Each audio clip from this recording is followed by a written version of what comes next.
No, debe ser muy intenso ese profesor, imagínate.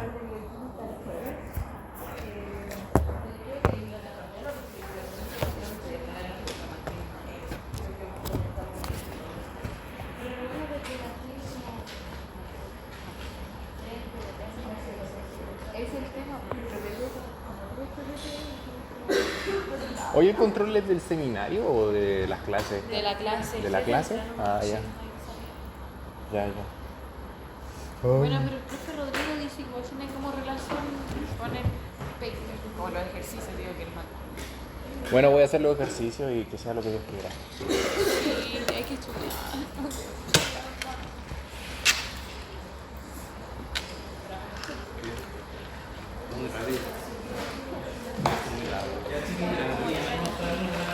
Hola, profe. Un gusto. Ojalá que bien.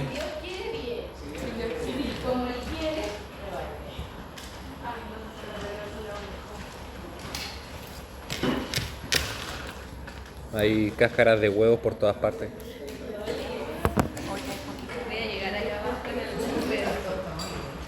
Sí.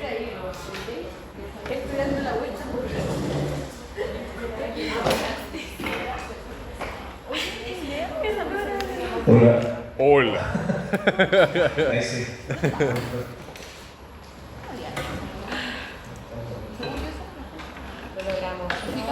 We are the champions. No sé cuál es el volumen, pero ahí me escuchan bien, ¿no? Sí. Porque estoy un poco ronco, tengo mucha alergia. No sé. Ya, quiero pedirles un favor. Ustedes ya pasaron por alimentos 1 y Sí. 2. Sí. Entonces, estamos tratando de escribir un trabajo para enviar a un congreso de educación en salud y necesitamos, si ustedes nos pueden contestar esta encuesta de la ayudantía del año pasado, porque hubo una tasa de respuesta baja en alimentos 2. No sé si ustedes tomaron la ayudantía el año pasado, si ustedes nos podrían ayudar, por favor. Esto es un favor personal, no es obligación, no es relacionado con clase, nada. Arroja, arroja. Voy a decir a Bastián que lo active. Por eso no muchos pudieron contestar. Se activó poquito.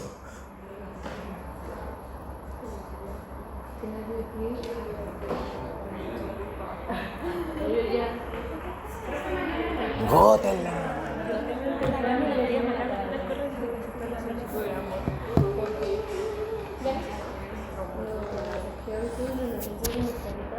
Iba a estudiar en la mañana, pero tuve que irme al veterinario y perdí toda la mañana en el Pero todo bien, ya, pues es que me preocupé porque tenía era como, había visto hace un tiempo de una infección que le da el útero. Ya, entonces, dado que en algún momento Bastián lo va a activar, después le aviso que ustedes pueden meterse en un favor personal y necesitamos aumentar el número de encuestas. Tenemos solo 10 respuestas y queremos evaluar el antes y el después de la ayudantía.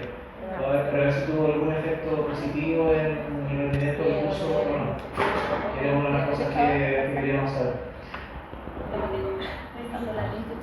Entonces la clase de hoy día, quiero hacer una clase de brevedad, me imagino que están bien cansados. Y tiene como objetivo principal abordar como los fundamentos de la deshidratación de los alimentos. Entonces aborda un concepto bien importante que es una gran parte de la clase está dedicada a actividad de agua. Entonces quiero que vayamos conversando ese tema. No sé cómo bajar el volumen, está muy fuerte. Pero se escucha bien, profe. Y sí. Ya, entonces, algunos aspectos importantes de la clase es que el secado de alimentos es un método ancestral que está enfocado en conservar los alimentos desde épocas hace, no sé, de miles de años hacia atrás.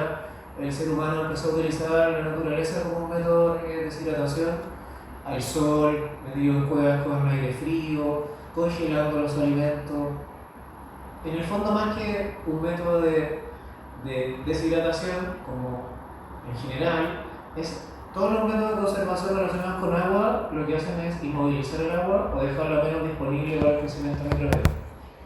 Entonces van a haber varios conceptos que les voy mencionando durante la clase que se enfocan básicamente en cómo estos alimentos que están acá de consumo masivo pueden ser distribuidos de forma universal prácticamente, teniendo una vida útil muy larga, desde meses, incluso años, sin entrar en deterioro microbiológico o de sus nutrientes. Entonces, algunos objetivos de ese secado de alimentos es que dure más el producto y reducir también el costo de transporte y almacenamiento, que eso es bien importante. El agua pesa mucho, es difícil de transportar, es cara de transportar, y por lo tanto, si uno saca el agua, en el fondo hace más eficiente los procesos logísticos de un alimento.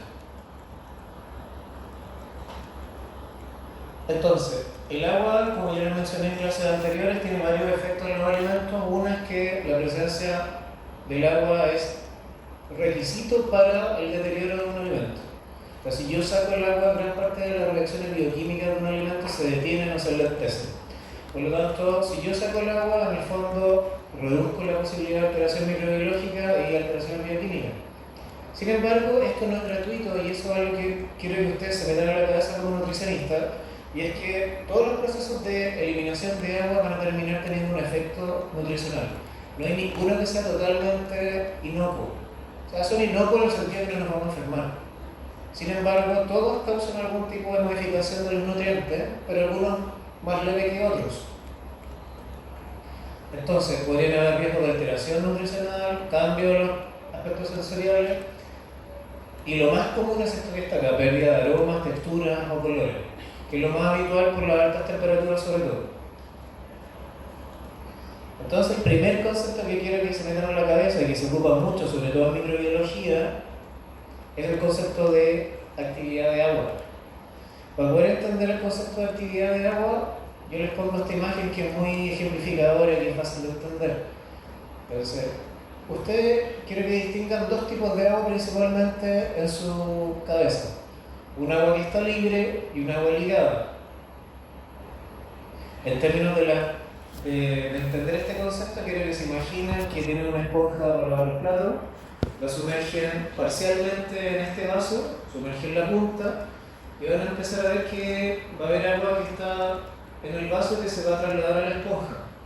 Es algo que uno hace cuando lava los platos, ¿no? Se moja la esponja con agua ahí de los platos. ¿Ya? Obviamente esta agua que está en la esponja, yo puedo levantar la esponja y no se va a caer el agua. Bueno, a no ser que esté sobresaturada la esponja, pero una esponja normal va a tener un porcentaje de agua. ¿Y esa agua por qué ustedes creen que no se cae? Porque agua que no está libre en el fondo, está como ligada. Lo mismo Es agua que está interactuando en este caso con los polímeros del plástico. ¿Ya? Puede ser por capilaridad, puede ser por puentes de hidrógeno, puede ser incluso físicamente atrapada en la malla de la esponja. En realidad no sé cuál es el mecanismo, no tengo idea porque es un plástico, nunca he ido a hacerlo. Pero es agua que está ligada, que no está libre. Y el agua, en cambio, el agua que está en el vaso es un agua libre. Entonces, en términos de la estabilidad de un alimento, lo que nos interesa es distinguir esto. ¿Cuánta agua tiene ligada y cuánta está libre? El agua ligada es poco utilizable por los microorganismos o por las reacciones bioquímicas. Entonces no puede ser utilizada para solubilizar enzimas, para solubilizar sustratos, para solubilizar microorganismos que igual requieren un medio acuoso para poder funcionar, replicarse. En cambio, esta agua que está acá es donde ocurren todos los procesos de deterioro de un alimento. Por lo tanto, los procesos de deshidratación de los alimentos buscan básicamente sacar esta agua, el agua que está libre. Y los alimentos tienen mucha agua libre, sobre todo los que consumimos de forma fresca. Y ahí hay una dificultad grande. Entonces, para poder entender esto, tengo que ligarles un poquito a la estructura física del agua. Entonces, lo primero que tienen que entender es que el agua en el fondo es un tetraedro. Es como, ¿se acuerdan de las clases de, no sé, qué minuto vieron esto? En química, física, ¿no? Es un tetraedro en el fondo que está formado por un átomo de oxígeno, dos de hidrógeno, pero obviamente que además se producen cargas acá, ¿ya? Donde hay cargas que están acá en los sitios, en los hidrógenos, ¿ya? Que son sitios donantes para participar en el enlace de hidrógeno, y acá también hay electrones que están disponibles para aceptar en el fondo protones. Entonces se forma un tetraedro donde hay un dipolo en el fondo, donde hay carga positiva y negativa en esta molécula de agua, que hace que interactúen entre moléculas de agua, formando una red, ¿no? Que puede ser por enlaces de hidrógeno, por fuerzas de Van der Waals, por algunas interacciones hidrofóbicas también, que es la menos común, pero lo más común es lo que yo les digo: puertas de hidrógeno, fuerzas de Van der Waals, y dentro de ellas las interacciones dipolo-dipolo. ¿Por qué es importante esto? Porque en el fondo esto va a permitir que el agua se vaya estructurando desde una monocapa en el alimento hasta formar múltiples capas, una sobre otra.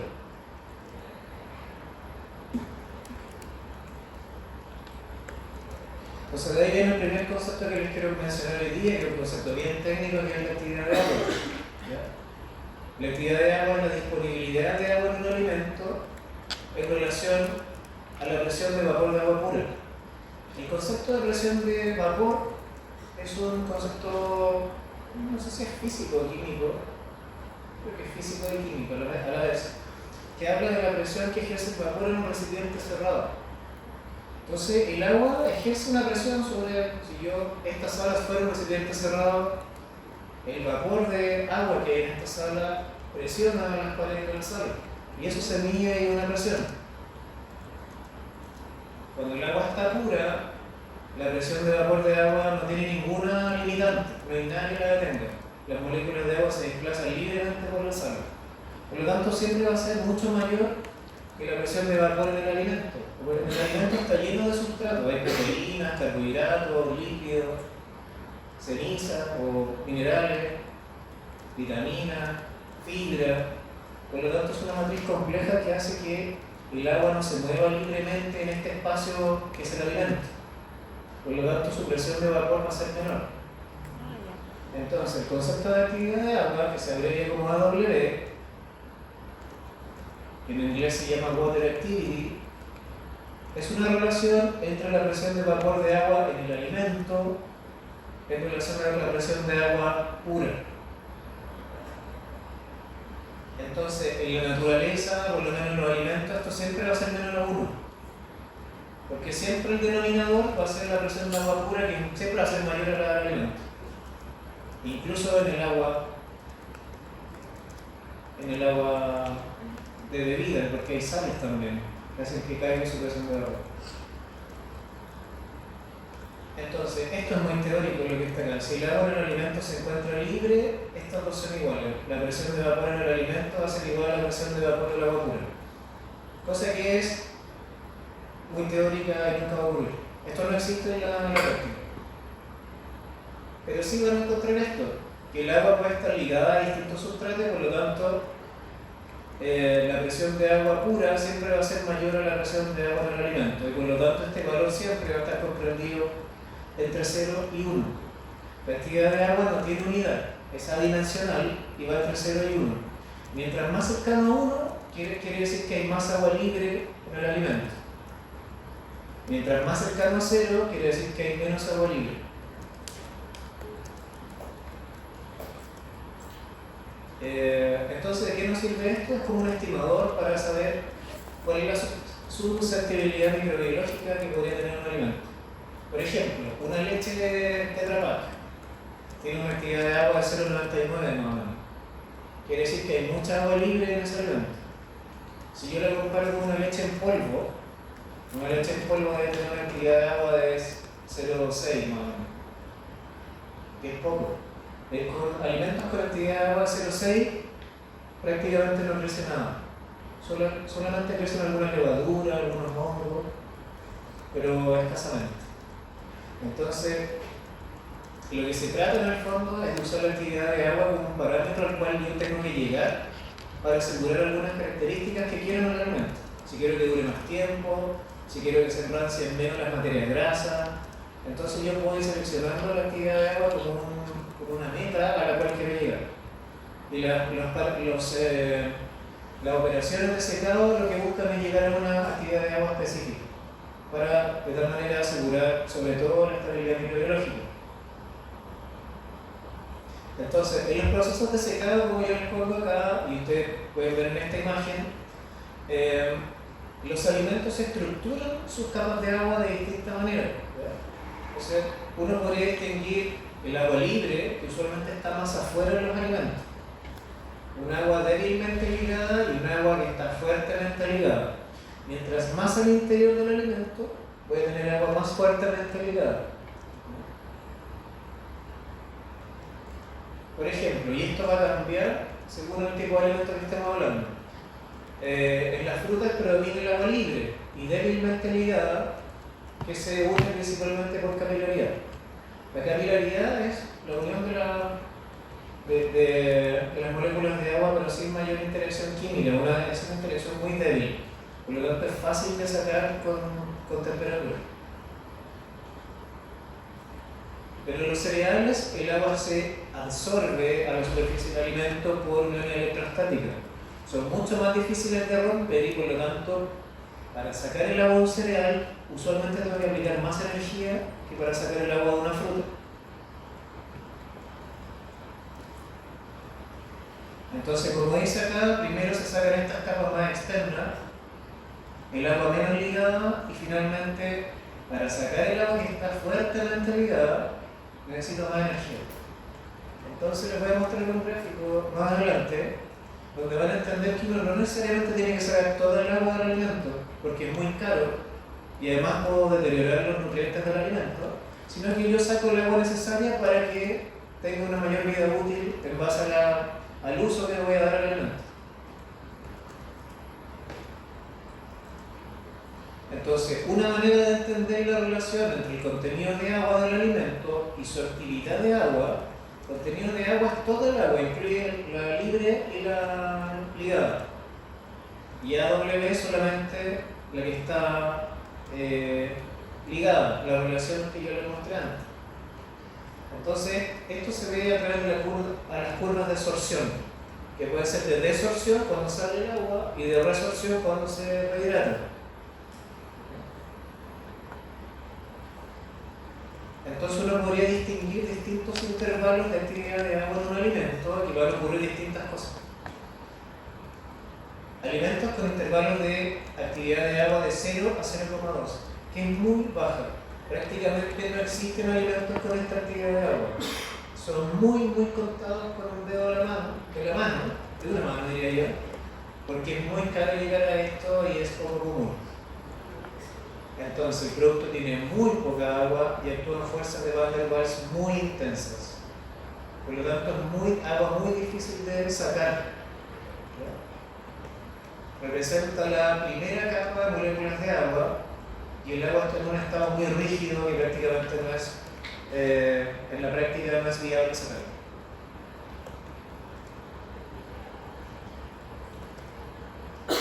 Después hay alimentos con intervalos de agua de 0,2 a 0,6, que ahí ya sí hay alimentos. Es una mezcla en un estado de el agua está entre agua libre y agua ligada. Ya hay agua disponible para reacciones bioquímicas, pero todavía es muy poca. Hay capas polimoleculares. Esto es un poco también de un ejercicio de abstracción. Imagínense, hay que imaginarse un poco como un alimento y las capas moleculares que se van poniendo de agua. Y aquí es donde están casi todos los alimentos que nosotros consumimos. AW mayores a 0,6. El agua libre está en estado líquido y es retenida solamente por capilaridad. Y aquí sí hay agua disponible para reacciones químicas y enzimáticas, lo que también se llama el agua biológica. Agua libre, líquida, unida débilmente, pero que es un caldo de cultivo para cualquier microorganismo. Entonces ahí está la dificultad. Entonces bueno, ya sabemos que hay agua, que uno tiene distintas formas de entender cómo está el agua dentro de un alimento, y lo más importante es entender que que no todo el agua es igual.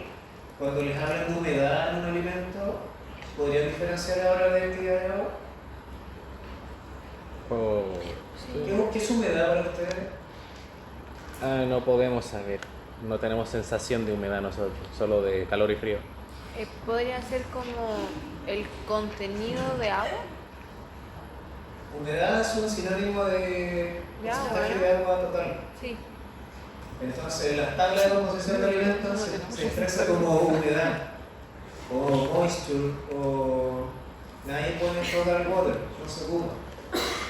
Entonces, cuando ustedes vean las tablas de la base de datos de composición, humedad es todo el agua y no diferencia si está ligada o no.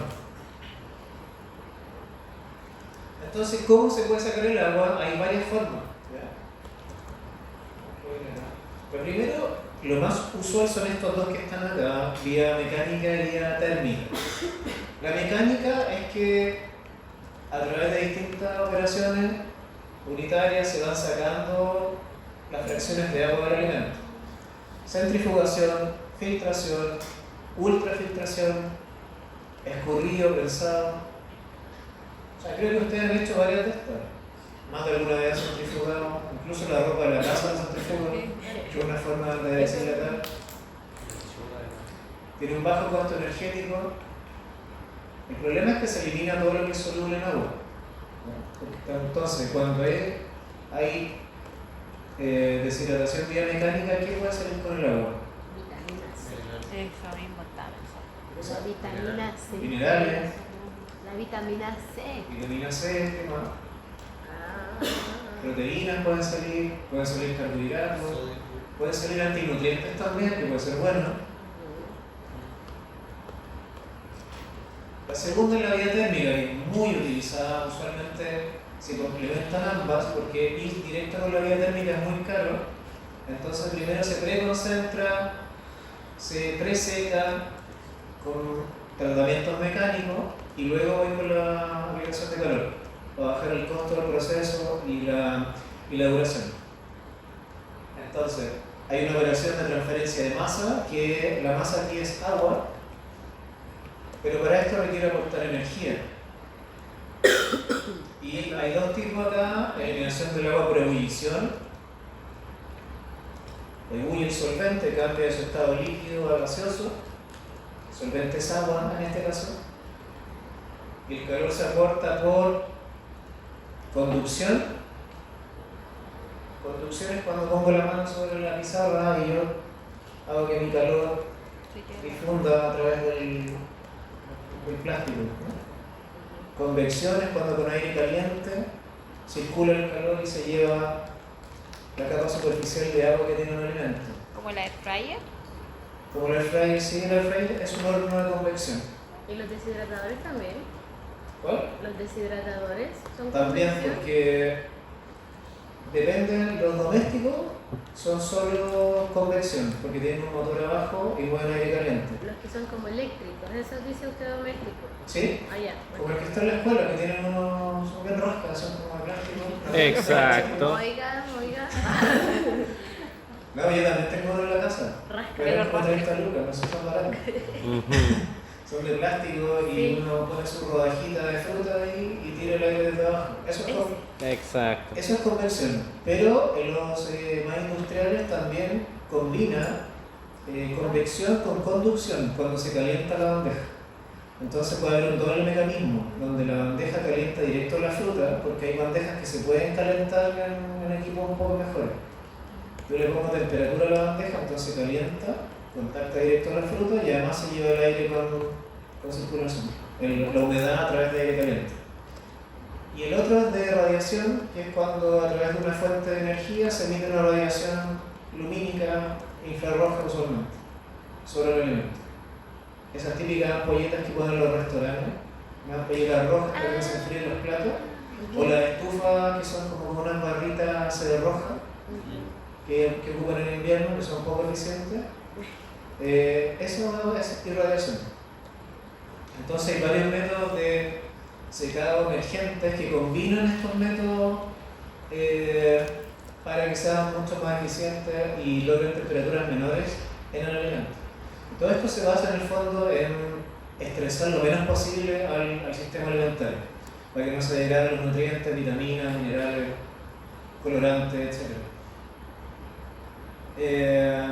Y eliminación de agua por arrastre también por aire caliente, por eso.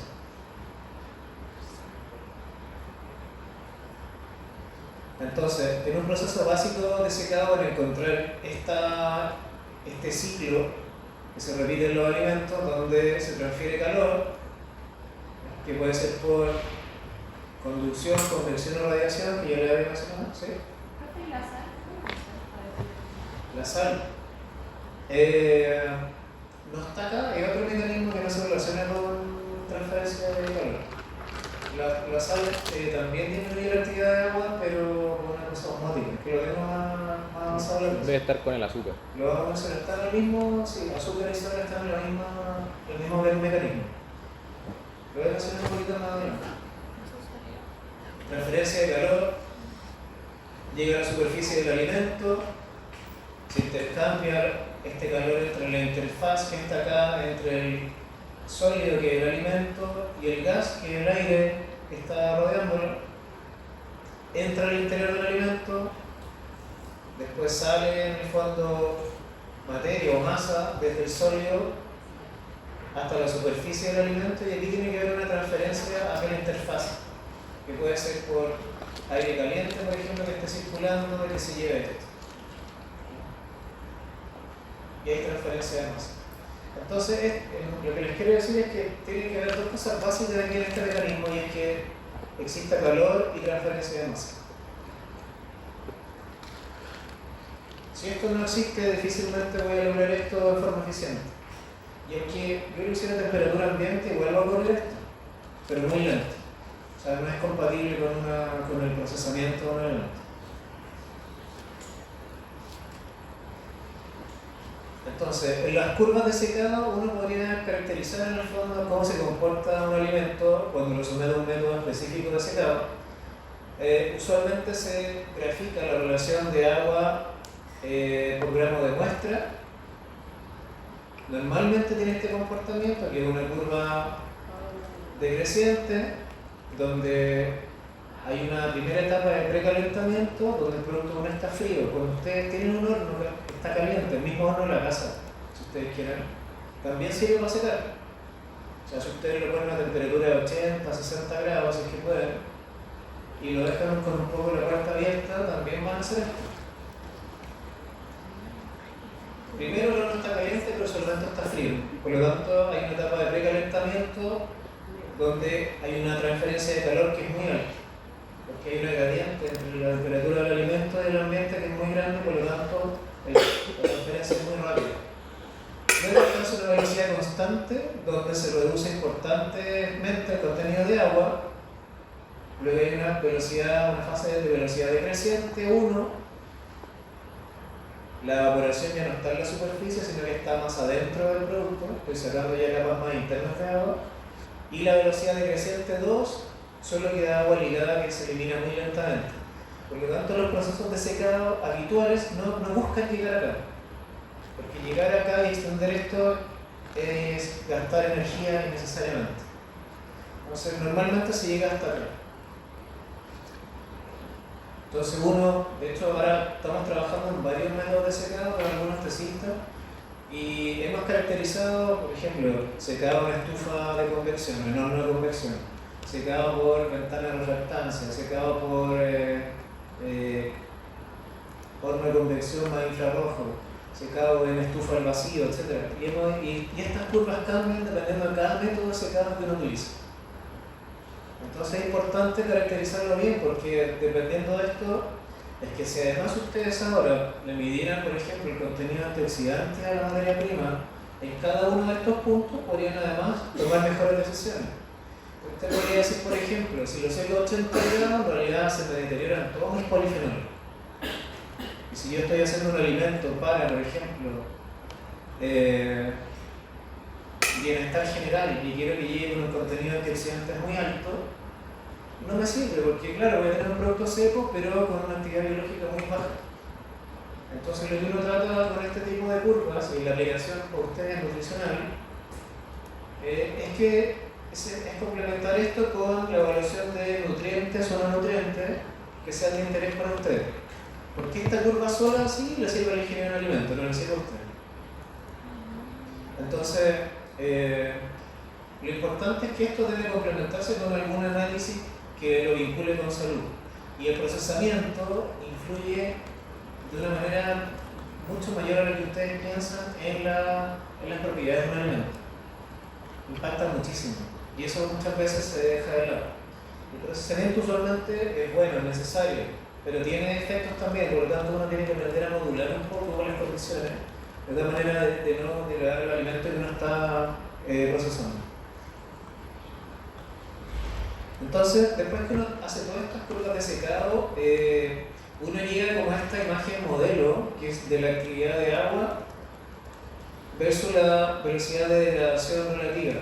Esto en el fondo habla de la velocidad en la que ocurren distintos procesos negativos para el alimento dependiendo de su actividad de agua. La mayoría de ellos, fíjense usted acá, la actividad de agua de alimentos de consumo masivo. Harina 0.7, por acá. Carne 0.98, por aquí. Leche, por aquí en el borde, cerca de 1. Entonces, usualmente todos estos mecanismos que están acá, el parlamiento no enzimático, ¿se acuerdan?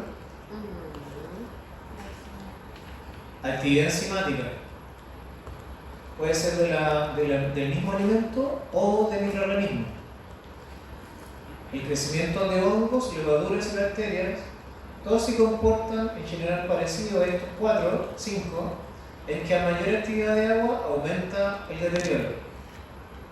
O aumenta, claro, la velocidad de degradación. Hay más parlamiento, hay más actividad enzimática, por lo tanto más degradación del alimento, crecen más hongos, levaduras y bacterias. De estos, las bacterias son las que primero mueren cuando yo disminuyo la actividad de agua. Son mucho más sensibles que las levaduras y los hongos. Los hongos son los que resisten de mejor manera condiciones de menos actividad de agua. Pero acá hay una sola curva que se comporta en forma extraña. ¿Se fijan ustedes? La oxidación de lípidos, actividades de agua muy bajas, es muy elevada. ¿Y a qué se podría deber eso? ¿A qué se le ocurre? ¿Por qué los lípidos, curiosamente, de 0,3 en adelante se comporta igual que el resto, pero de 0,3 hacia abajo empieza a aumentar? ¿A quién se le ocurre algo respecto a eso?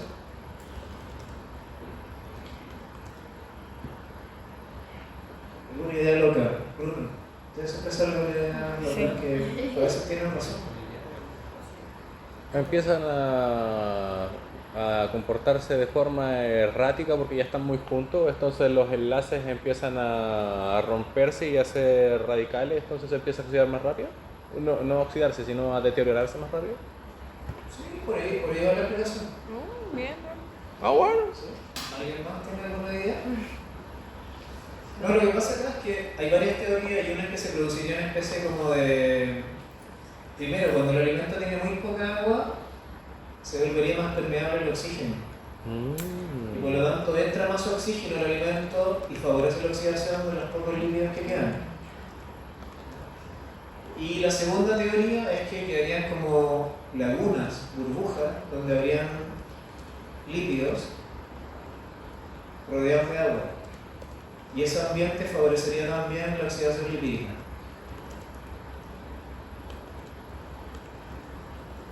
Ahora, esto es muy poco frecuente en alimentos. Imagínense que una galleta cracker, que es un alimento que uno se come en un piloteo, tiene una actividad de agua de 0.6 y es de las que tiene menos actividad de agua.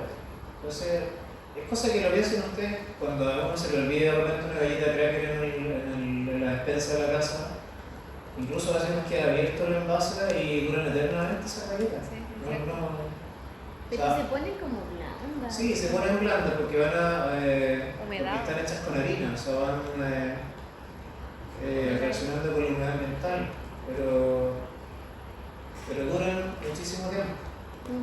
Si el envase está cerrado, duran eternamente. Y es porque en realidad, por lo menos microbiológicamente, no hay riesgo con ese tipo de alimentos. Entonces quiero que entiendan que muchos de los métodos de tecnología de alimentos que ustedes van a conocer se basan en esta imagen, en que se trata de disminuir la actividad de agua para que no crezcan estos microorganismos que están acá.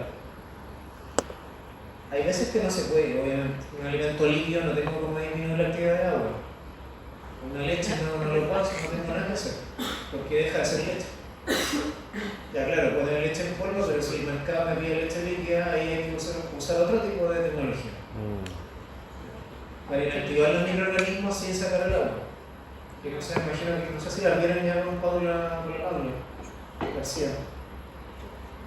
¿Con leche? Tratamientos térmicos para Ah, claro.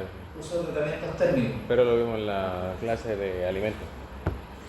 No, pero tú Con lo leche. hablas en tecnología. Está la pasteurización nomás que como conocemos para la leche. ¿No lo han visto entonces? Yo creo No. que lo van a ver pronto.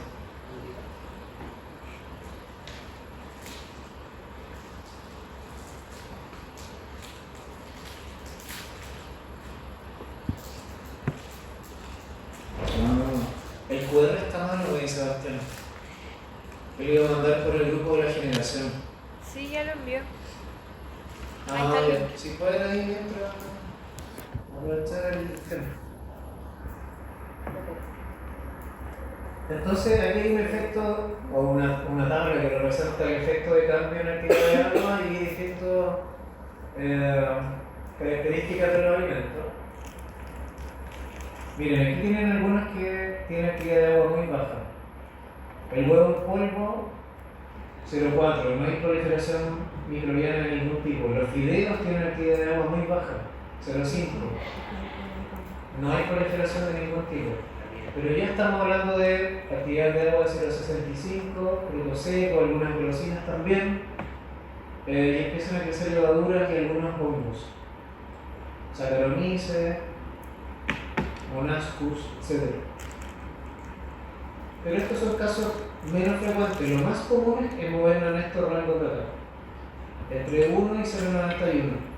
Acá están la mayoría de los alimentos que nosotros consumimos de forma fresca. ¿Cómo se deshidrata el huevo? ¿Cómo se forma el huevo? Un huevo, ¿cómo se deshidrata? Puede ser por citado por atomización, puede ser. Le voy a mostrar citado por atomización un poco más adelante, pero usualmente es por ese método. Puede ser por citado en tambor, puede ser por lecho fluidizado también. Vamos a llegar a. Les voy a mostrar algunas tecnologías un poquito más adelante. Entonces, en este rango de actividad de agua 0,95, 0,91, ¿qué crece? ¿Qué un problema serio para nosotros? Salmonella, vibrio polipolítico. ¿Ustedes sabían que vibrio polipolítico es uno de los principales microorganismos relacionados con ETAs en Chile? Sí. Es el de la vaca, ¿cierto?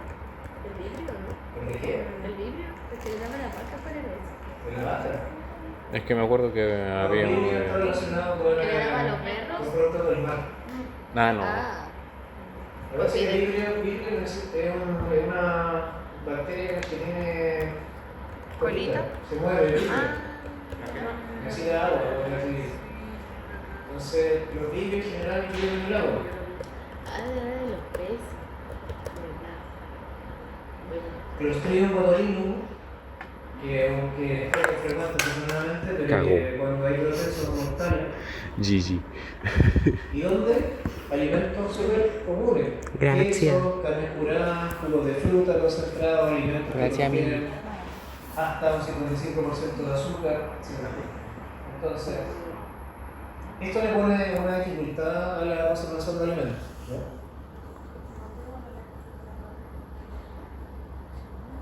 Entonces uno podría utilizar de forma práctica el concepto de actividad de agua, que es lo que yo les mencionaba. Entonces, por ejemplo, si yo quiero evitar en el fondo la degradación de vitaminas, perder ingredientes bioactivos, reacción de Maillard, oxidación de litio o estabilidad de enzima, ¿qué podría medir? Concentración de este tipo de nutrientes a distintas temperaturas y actividades de agua. Entonces, en el fondo, ¿qué quiere decir esto? Que yo podría medir en el fondo un alimento a distintas actividades de agua y quedarme con aquel con aquella actividad de agua que preserva de mejor forma esto, o evita de mejor forma esto. ¿Qué es lo que se hace en forma práctica? O sea, yo selecciono la condición de actividad de agua que me permite favorecer la vida útil del producto.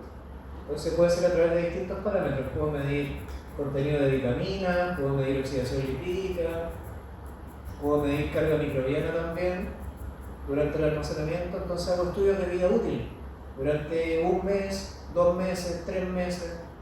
Y voy tomando muestras periódicas para ver cuál es la actividad de agua que me conviene más buscar.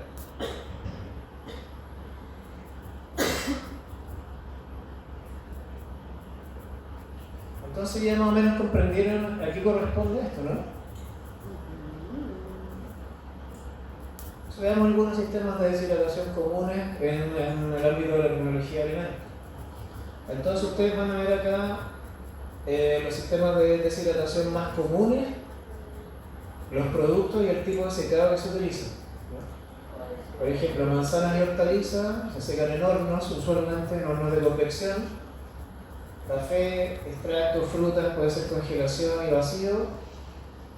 Dicho de otra forma es la liofilización. Hortalizas puede ser el leche fluidizado, pero depende un poco del tipo de hortalizas que quieran. Después les voy a dar más detalles. Puede ser el tambor si quiero secar leche, almidón, alimentos infantiles. Si quiero secar café, leche, té, jugos, sopas también se ocupa harto el secado por atomización.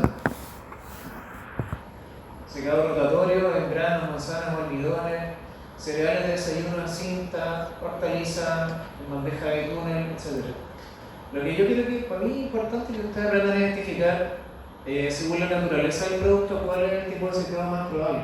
O sea, si yo tengo un líquido, no les voy a pedir que lo pongan en una bandeja, sería absurdo. Entonces, más o menos ese es el criterio que yo creo que comprendan con esta diapositiva. El primer tipo de secado, el más antiguo, ancestralmente disponible, más barato, pero que también probablemente es de los que tiene mayor riesgo de alterar un alimento, que es el secado al sol. ¿Ya? Utiliza la energía del sol, temperaturas entre 5 y 15 grados, mayor a la del ambiente. Esto es muy largo, los tiempos de secado duran hasta un mes, 2 meses. Y requiere obviamente radiación lumínica, es barato, no contaminante, energía renovable. En Chile tenemos mucho sol, llueve poco en general en la zona central, zona norte también llueve poco, pero tiene algunas desventajas. El costo de mano de obra es caro, necesito mucha superficie, por lo tanto necesito que la gente se mueva por espacios muy grandes. No hay control prácticamente, y aquí está uno de los principales problemas. Esto es total. Está lleno de insectos, hay infestación por insectos, moscas, abejas, mosquitos, cucarachas. ¿Polilla? ¿O no? Hay pájaros que pasan por arriba y defecan sobre este tipo de productos. Degradación bioquímica por microorganismos. La luz, la energía solar es súper deteriorante, sobre todo la vitamina hidro y liposoluble, ya ambas. O sea, por lo tanto, un alimento expuesto a este tipo de secado probablemente va a tener un menor contenido de compuestos carotenoides, polifenoles también. Los procesos son largos. Hace poco fui a un evento que era como un foro que se hacía entre Chile y Suecia, que fue en Concepción. Fue en el verano. Entonces un día salí a pasear con la gente en el foro, justamente antes de los incendios forestales. Por ahí, no me acuerdo, un pueblo, una playa en Punta de algo, Punta de... se me olvidó el nombre. Punta Cana. Una playa que se quedó entera. Fuimos por ahí y pasamos el camino a un pueblo que está ahí, no me acuerdo el nombre tampoco, pero una carrera pesquera. Oye, bueno, me llamó mucho la atención porque los pescadores se quedaban al sol y los pescados. Entonces uno iba bajando hacia la playa por como unos callejones y estaba lleno de pescado colgado en lienzas, como en hilitos. O sea, todos los pescados colgados ahí y uno iba pasando por el lado de los pescados. Era una cuestión terrible, estaba pasado pescado, que le dio una cuestión. Y los pescados estaban colgados en hilos. a pleno sol, lleno de mosca, los perros pasaban por abajo. Qué asco. ¿Y por qué no llaman a Serena? Había agua servida, había unas canaletas que pasaban por el borde de los callejones y obviamente llevaban agua servida porque tenían un olor asqueroso. A lo que voy con eso es que o sea, hay prácticas que pueden ser muy baratas, sobre todo para gente que tiene poco acceso a tecnología, pero que en el fondo también les expone a ustedes como consumidores y como nutricionistas al consumo de un alimento de baja calidad sensorial y microbiológica. Entonces, ¿cómo cambiar esas prácticas? No sé, con recursos, con educación, con asistencia del Estado, etc. Hay muchas formas de abordarlo, pero que hay malas prácticas que a lo mejor uno piensa, cuando yo le hago estas clases, que el secado al sol no existe, porque ustedes son usualmente citadinos, no sé si de Santiago o de otras ciudades, pero que no han visto las prácticas que se ocupan en regiones. Con huevo. Entonces es importante también que conozcan este tipo de realidad, porque también es algo que probablemente les pueda tocar como asesores técnicos a pequeños agricultores o ganaderos o zonas de manejo pesquero, etc. Zonas giras, sí. Hay radiadores solares directos, donde el tipo más sencillo, el sol incide directamente sobre el alimento, que puede estar sobre mallas, que es lo ideal, que por lo tanto permite el intercambio gaseoso entre la superficie y el fondo del alimento. Es lo ideal. Muchas veces esto tampoco se respeta, se ponen alimentos sobre superficies que acumulan humedad bajo el producto y por lo tanto también favorece el crecimiento de hongos. Y parece que los hongos generan micotoxinas también cuando están mal almacenados los alimentos. Entonces, bueno, eso se evaluó un poco, pero estoy seguro que también es un riesgo que se expone a la gente. La versión más pro son secadores solares indirectos, donde se calienta con una superficie oscura y eso permite que el aire que está a su interior suba por esta plataforma, porque el aire caliente sube, se calienta, sube y atraviesa los alimentos y se evapora o ebulle el solvente que es el agua. Entonces esto es mucho más recomendable porque el sol incide directamente sobre el alimento, incide sobre esto que tiene aire caliente en su interior, requiere un poquito más de infraestructura, pero no tanta tampoco, por lo tanto esto es mucho más recomendable. Bueno, yo he anunciado varias veces que esto se basa en ebullir el solvente. En el fondo, ebullir es cambiar el estado del solvente, líquido a gas. Esto ocurre a temperatura y presión atmosférica.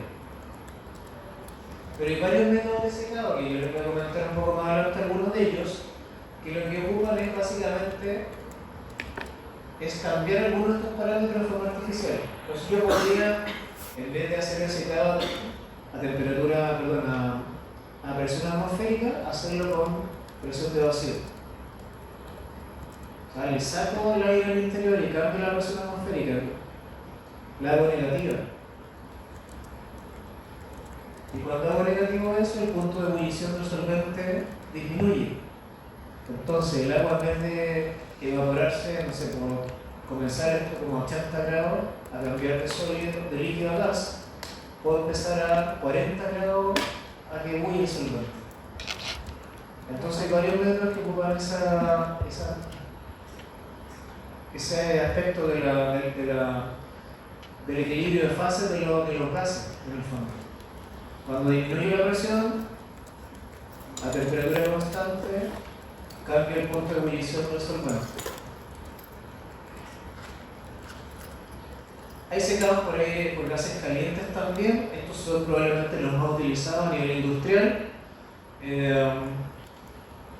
Los gases calientes contactan con el alimento húmedo y lo deshidratan por convección. Puede ser continuos o por lote, y el más común probablemente es el secado por atomización o el spray drying. Secado por atomización, spray drying, secador spray, tiene, son todos sinónimos. El alimento que para nosotros probablemente es más importante, procesado por esta vía, es la leche en polvo. La leche en polvo pasa por este proceso que había un video, que no sé si ve acá.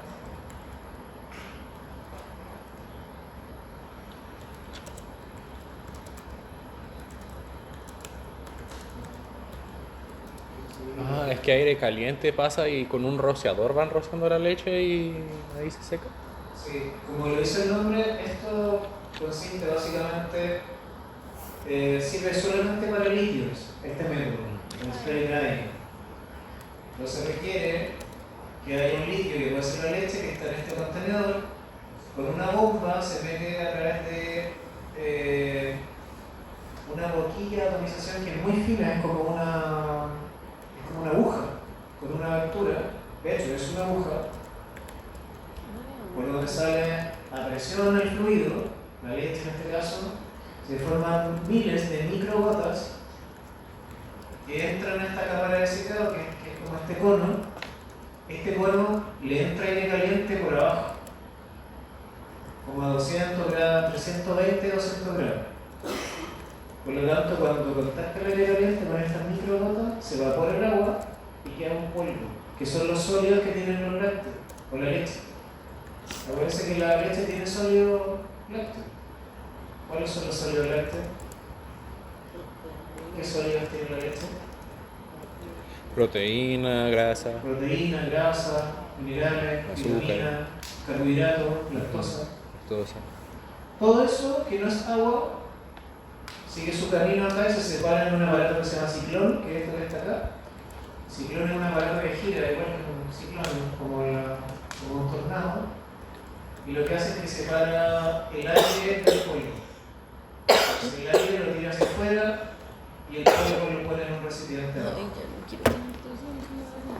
Por lo tanto, este es el método más utilizado para hacer leche en polvo. Los secadores industriales, unas cosas enormes, son del alto de esta sala. La cámara de secado es del alto de esta sala. Son gigantes, la gente se mete adentro para limpiarlo. Es una cuestión enorme. Qué miedo. Yo he trabajado principalmente con secadores de spray de laboratorio. Son chiquititos, lo podemos secar en una mesa. Todo esto está reducido a una cosa pequeña, experimental. Pero bien entretenido. Y aquí hay. Aquí en medicina no, pero hay en química y farmacia. Bueno, pero está mal lado. Podemos ir a hacer un experimento. De hecho, yo hice mi tesis doctoral usando este equipo. Voy a criar cabras y traeré el Entonces leche. elaboraba micropartículas que tenían un colorante o un antioxidante en su interior. Qué divertido.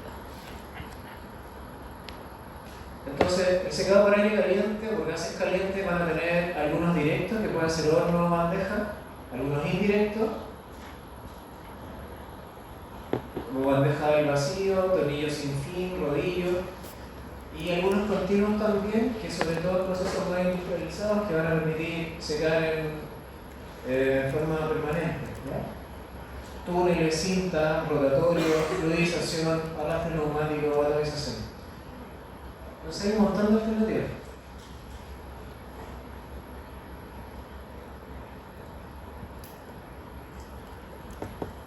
Cuando hablamos de aire caliente, el más común son los secadores de horno. De hecho, el que tienen en la escuela de nutrición es un secador de aire caliente. Es un horno, pero que ustedes lo pueden usar para secar también. Tiene un ventilador atrás, ¿lo viste? O por el lado, no estoy seguro. ¿El horno grande? El horno que está en la escuela de nutrición, el único horno que hay. Ah, No los hornos de la estación, el horno que está adelante. no lo vi. Es donde cocinaron el pan. Entonces, puede ser con quemadores eléctricos o con quemadores a gas o resistencia eléctrica que calientan el aire y hacen que pase a través de los alimentos. Se ocupa principalmente en frutas y en algunos forrajes, pero principalmente el uso de estos son frutas y hortalizas, el uso más habitual.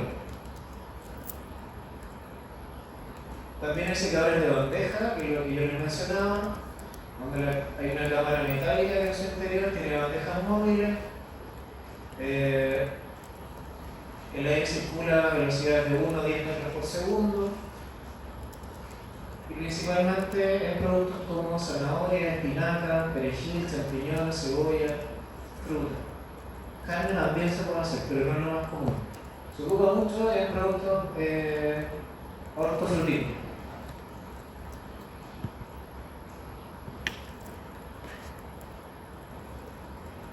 También hay secadores de túnel con aire caliente, semejante a los de bandeja, pero se puede meter batch, así es como por batch el alimento. O sea, un carrito que lleva un montón de bandejas se mete dentro del secador de túnel. Y hay varios diseños, hay algunos diseños que son con flujo de aire paralelo, donde el aire sigue la misma dirección que el alimento, y otro en contracorriente, donde el flujo de aire va contra la dirección del flujo del alimento. Cada uno de estos sistemas tiene ventajas y desventajas. A veces en paralelo se demora más en secar, pero tiene un menor efecto negativo sobre los nutrientes del producto. Y en contracorriente es mucho más rápido porque enfrenta el aire con el alimento, pero se degradan muchas veces algunos nutrientes termosensibles. Secadora de cinta transportadora es la misma versión de esto, pero con cintas. Secadores con circulación de aire, el producto se carga en una malla metálica y se va moviendo donde hay distintos ventiladores que van moviendo aire caliente que se calienta con quemadores a gas usualmente. A nivel industrial es más con gas que con electricidad. No sé ahora, probablemente van a ir cambiando un poco porque usar combustible ahora está súper caro, entonces empiezan a reemplazar por quemadores eléctricos. Hay secadores rotatorios también, y estos son distintos, ¿se fijan? Ya el alimento no avanza en forma unidireccional por una cinta, sino que los tambores van girando, igual que un subtambor literal que gira de forma concéntrica. Como el tambor de la lavadora, no me entienden. Alrededor del alimento gira. Como el alimento está No, quieto y el gira. alimento está dentro y el tambor gira, sí. Es como la lavadora. Como una lavadora, tal cual. ¿Cómo va a ser como uno? Entonces, ¿qué se aplica? Principalmente en alimentos sólidos, granulares o cristalinos. Tienen que resistir la ruptura y abrasión. O sea, no puedo meter un alimento que se rompa dentro del tambor. Entonces, por ejemplo, podría meter algunos cereales que aguanten bien, maíz también que aguante bien porque el tambor va girando, entonces puede romper el alimento. Principalmente el producto agrícola. Entonces, dentro del tambor hay un flujo de aire que nuevamente puede ser en paralelo o en contracorriente, ¿ya? Y el producto entra por un extremo y sale por el otro. Tiene una especie de tornillo sin fin adentro, que va girando así y el alimento va avanzando por el tambor. Avanzando de forma circular, así como una espiral. Después se regula. Es como una extrusora. Es parecido, pero mucho más ancho en términos del diámetro del secador. También hay secadores de leche fluidizado. Aquí he tenido un video, pero no sé. Donde el aire se emplea como agente de secado y fluidización. ¿Ya? En el fondo, déjenme ver si ve el video.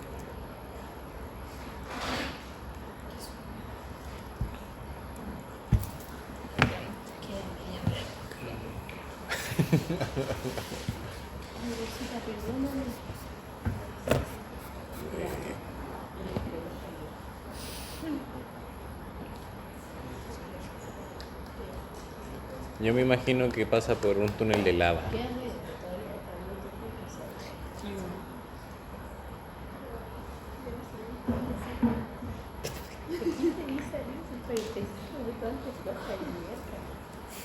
Viniste nada más a dar la prueba, oye.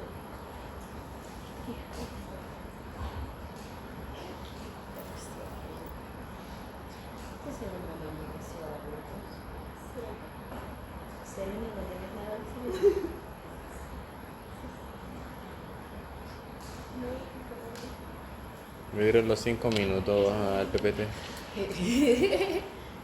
Usted puede, usted puede. Ánimo, profe. Usted puede. No se puede. Hay que creer un poco en el secado por fluidización, por lecho fluidizado. Ah, qué bueno.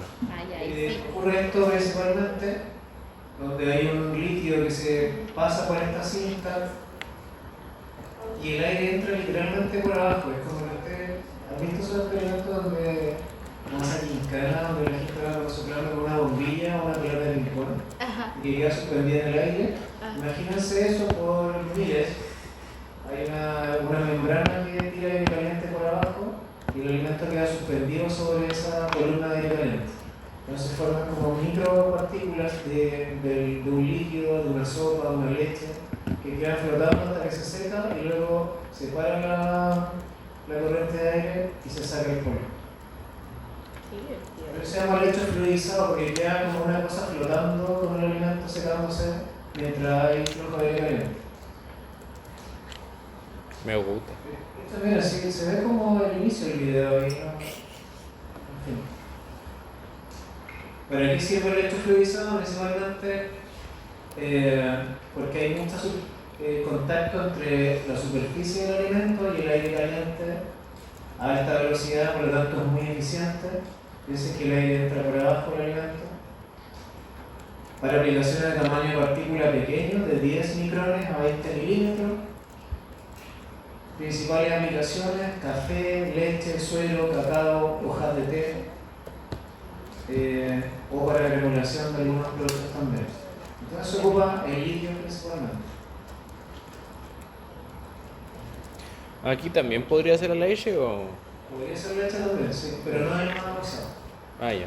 Pero por ejemplo se usa esto con sopas. Ah, qué rico. Con sopas en polvo se ocupa esto. No sé, sopa de pescado. Entonces hay una línea de sopas que son realmente sopas. Se fabrica la sopa líquida y luego se deshidrata. Sí, las sopitas gourmet. Estas que están en sobre. Hay otro tipo de sopas que se agregan los ingredientes en polvo, se mezcla y se vende. ¿Cuál es la que la hace de verdad? No sé por qué es la marca, no, ahí no tengo cómo saberlo. Usualmente son un poquito más caras. Ah, ya. Entonces voy a comprar la máscara. La industria de chocolate ocupa más el secado de leche. Porque yo he visto que lo ocupan. La única forma como es. Yo creo que la industria del chocolate compra los ingredientes ya elaborados, no seca de por sí. Pero el lecho fluidizado no se ocupa tanto como el secado por organización, para los lácteos. Hay mucho más utilizado que voy a mostrar ahora. Entonces acá tienen el secado por atomización, que ya le había hablado brevemente, aquí está mejor descrito que lo que ya les mostré. Entonces tiene una bomba aquí no aparece la bomba, que mete el líquido por una boquilla de alimentación que entra en la cámara de secado, que está con aire caliente, por donde sale un producto seco con ayuda de un ciclón, que es lo que les comentaba. La gracia de esto se basa en la evaporación rápida del solvente por una pulverización o atomización, son sinónimos también, que ocurre aquí en esta boquilla. Hay boquillas que son estáticas, donde la aguja tiene una abertura pequeña que permite que se emita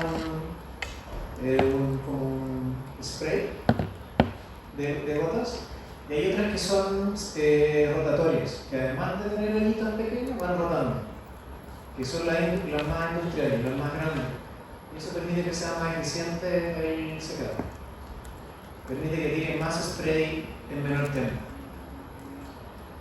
Las de laboratorio, por ejemplo, no tienen esa configuración, son solamente fijas.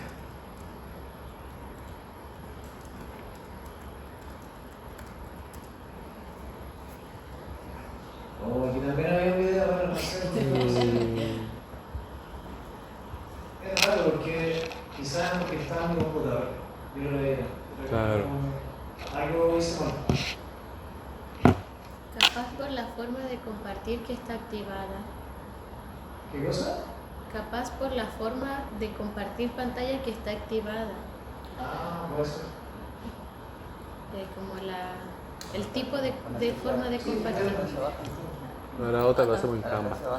¿Lo ayudo? Vamos a ver si... Comparte Que lo conmigo. intente. Que... Vamos, tú puedes, amigo.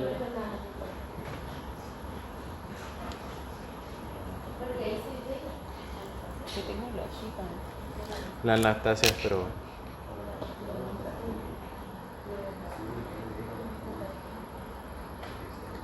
Anastasia, la única secada atómica.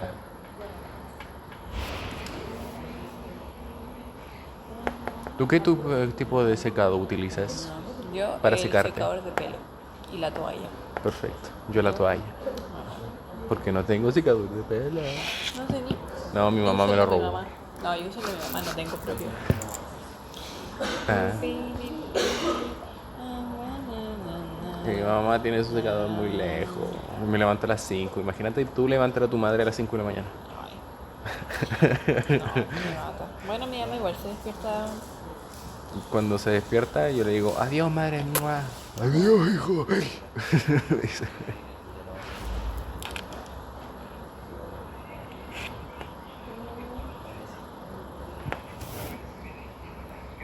¿Y si buscan el video en YouTube?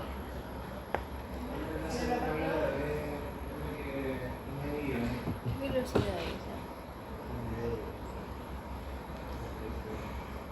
200. Buen día, mi nombre es Andrés Bustamante.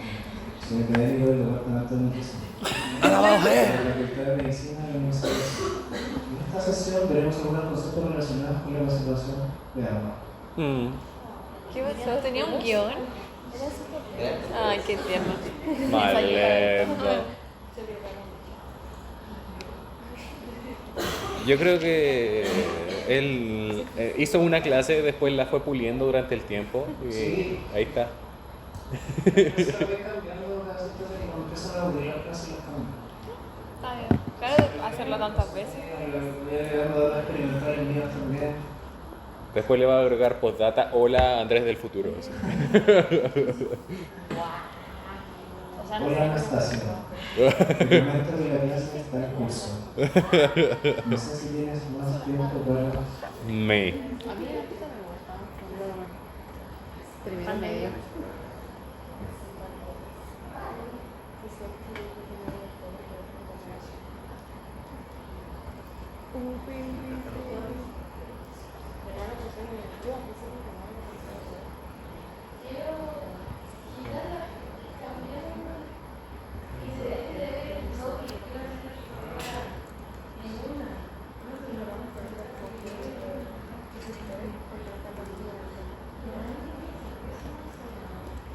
¿A ti te gustaba? ¿Te gusta? Tenés cara, me creo. Solo porque te llamas John Horn.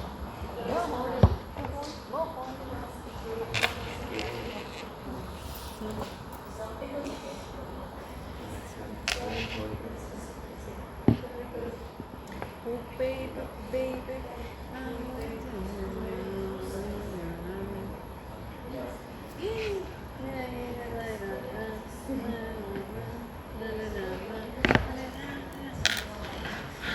¿viste por qué se llama John Horn?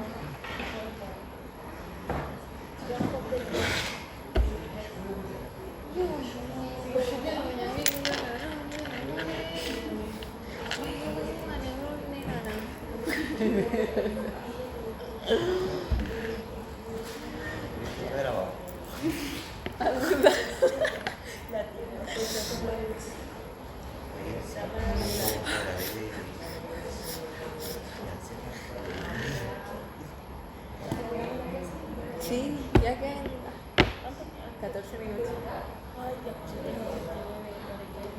No, Diosito, ya basta. Mejor sigamos. Sigamos con la clase. Ya, pues, ingeniera. Tengan ustedes muy pero muy buenas noches y sean bienvenidos al mundo de la música. El circo y la alegría. Desde Córdoba capital.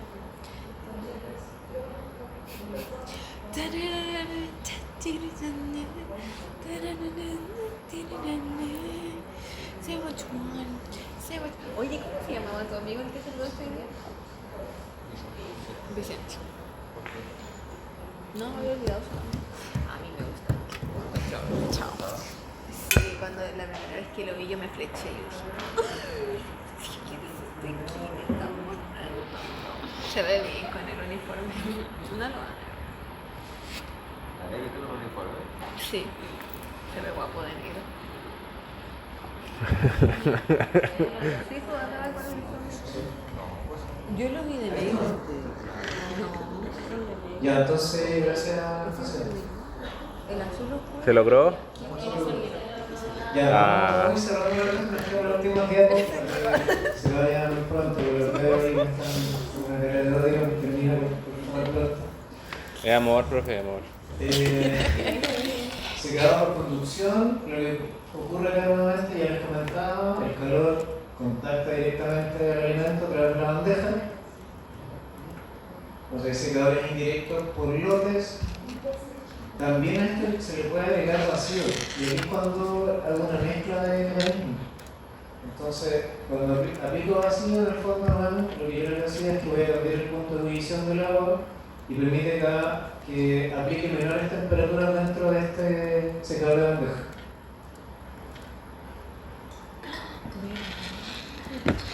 Entonces, el costo de operación es 8 veces mayor al de un equipo que trabaja a presión atmosférica. Entonces, en el fondo, un secador de bandeja al vacío es mucho más caro usarlo, pero ocupa temperaturas muy inferiores, de 25 a 60 grados. Lo que hace en el fondo es que si yo quiero usarlo, tengo que gastar más para tener un producto de mejor calidad sensorial probablemente, pero que no es útil para todos los procesos. Alguien me lo tiene que pagar además esto. Por lo tanto, es un alimento del cual yo voy a sacar más beneficio probablemente y tengo que pensar un poquito más si lo ocupo o no. También hay conducción en secadores de rodillo. Entonces, como ustedes pueden ver acá, aquí hay una campana, ¿ya? Entra aire caliente por estos tornillos. Esta campana en el fondo se lleva el aire caliente y por acá se va metiendo un alimento que puede ser usualmente papas en hojuelas, pulpa de tomate, cereales para el desayuno, cereales roleados. También se ocupa a veces para preparar los cereales también, antes de su extrusión. Profe, ¿para qué meten la pulpa de tomate ahí? Para aplastarlo. O sea, los rodillos aplastan el cereal. ¿Como para las pastas de tomate y eso? No, la pulpa, lo que queda después de usar el tomate. Claro, pero ¿qué se logra después de eso? ¿Cuál es el producto Tenemos final? tomate deshidratado. Ah, ok.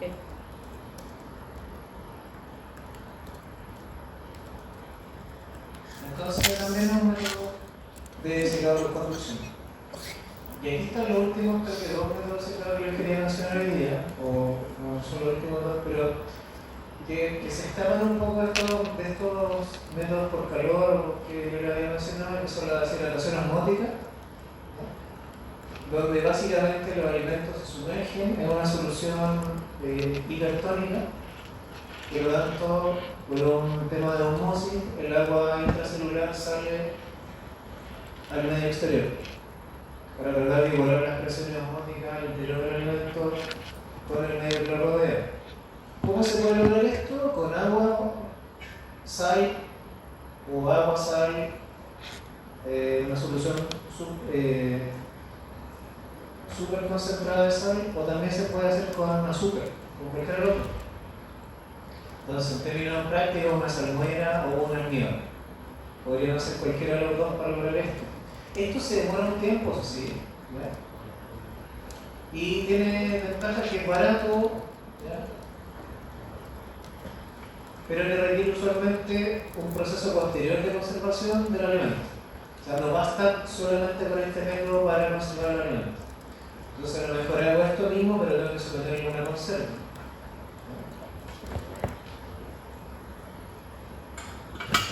Las ventajas: el alimento está listo para comer, el compuesto lo puedo regular según lo que yo quiera que entre o no, y se reduce la masa de materia prima a la mitad.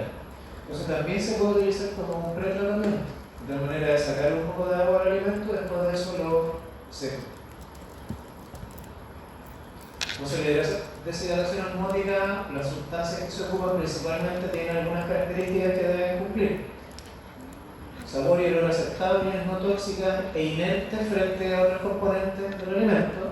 Entonces los más comunes son en frutas: fructosa, glucosa, lactosa, sacarosa, y en hortalizas, cloruro de sodio y glicerol también. Todos estos que destacamos son ingredientes permitidos en el alimento, así que no tiene nada de otro mundo. El glicerol está permitido. El cloruro de sodio es sal, obviamente.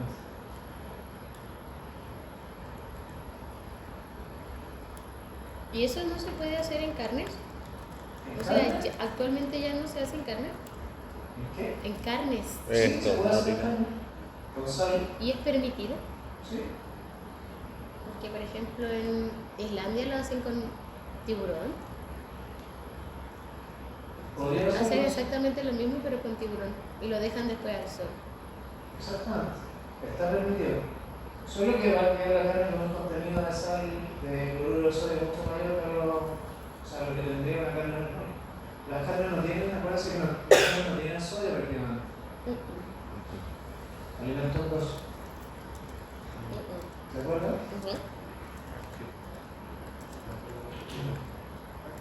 Entonces, bueno, un problema ahí desde el punto de vista del consumidor, que se expone a comer más sal de lo recomendado. Y el último método que se les quiero mencionar, y voy cerrando ya con esto la clase, es la liofilización.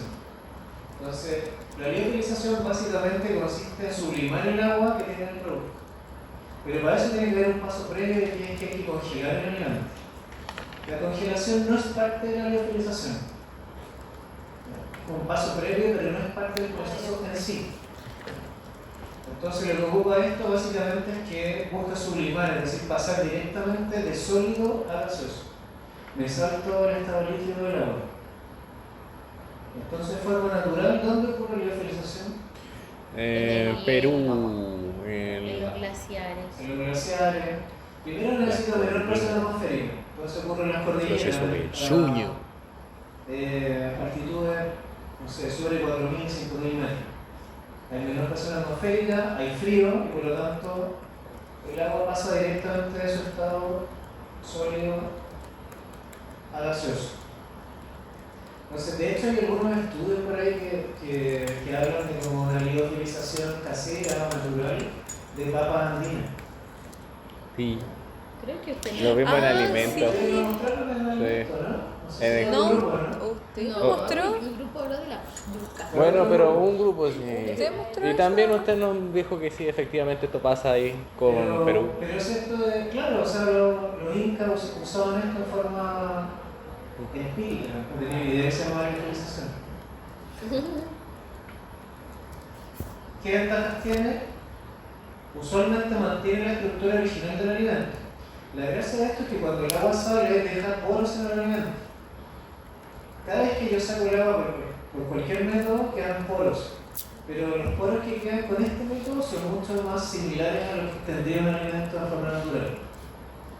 Porque no rompe la estructura celular, por ejemplo. Y por lo tanto eso facilita la rehidratación, que no sé si está poniendo en algún lado. Esto. Fácil rehidratación. Entonces, un liofilizado se rehidrata mucho más fácil y en una forma mucho más parecida a lo que es un alimento en forma natural que tienen con agua. Entonces, ¿por qué se ocupa harto en uso militar y alimentos para deportistas? Precisamente por eso. Porque como tiene estos poros tan bien estructurados, se rehidrata muy fácilmente y con características sensoriales similares al producto original. ¿Qué gracia tiene además? Que retiene aromas y nutrientes, por lo tanto, también es una ventaja. Porque se hace a baja temperatura usualmente. La desventaja principalmente operacional. Es caro y es muy largo el proceso de secado. O sea, una liofilización normal debe tardar 72 horas, 96 horas, con un equipo prendido 24/7. Entonces, cargo energéticamente.